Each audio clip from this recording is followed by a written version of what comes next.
তার একটা স্থান, তার শেষ স্থলকে ভাগযোগ করা হচ্ছে একালের একজন একজন উদীয়মান রাজনীতিবিদদের কারণে। তো এটা হয় না, এটা নজরুলের ঐতিহাসিকতা নষ্ট করা হচ্ছে। শুধু সেটা না, যারা হাদিকে উপরে উঠাইতে যাচ্ছে মূলত তারা হাদিকে ছোট করতে যাচ্ছে।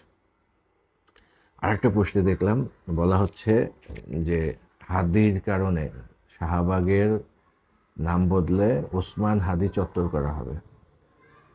এটা হয় সেই 47 সাল, 52 সাল, 71 সাল, 69, এই জুলাই আন্দোলন, 24 সাল, এরপর হলো কি 90-এর আন্দোলন। সব ইতিহাসের কালের সাক্ষী শাহবাগ।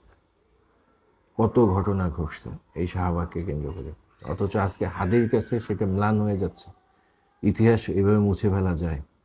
এভাবে মানে ইতিহাসের যে একটা সম্মান দাবি, সেই দাবিটাকে এই সরকার সব জায়গায় অস্বীকার করতেছে। এরা হাসিনা পালাইছে তাই জন্য হাসিনার বাসভবনকে তারা জাদুঘর বানাচ্ছে। তামাশা।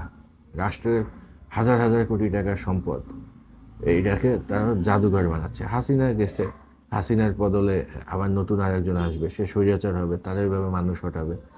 এটা রাষ্ট্রের অ্যাসেট। এখানে যারা রাষ্ট্রের ওই পজিশন হোল্ড করে সে ওখানে থাকে, সে থাকে। হ্যাঁ, তো এইটাকে জাদুঘর কেন বানাচ্ছে? এটার একটা ঐতিহ্য আছে, এটাকে সে স্পয়েল করা হচ্ছে। শাহবাগকে নষ্ট করা হচ্ছে, নজরুলের সমাধি নষ্ট করা হচ্ছে। এগুলো হয় না, এগুলো হাদারাম মার্কেট সিদ্ধান্ত। এই সরকার যদি সিদ্ধান্ত নেয়, ভেবে চিন্তে যদি সিদ্ধান্ত এগুলো নিয়ে থাকে, আমি একজন নগণ্য লোক, আমি মনে করি যে সরকার একেবারে নির্বুদ্ধিতার পরিচয় দিতেছে সব ক্ষেত্রে। দেশে যেভাবে মব হচ্ছে, যেভাবে মানুষকে আইন নিজের হাতে তুলে নেওয়া হচ্ছে, মানুষকে হেনস্থা করা হচ্ছে আদর্শের কারণে, বিভিন্ন ধরনের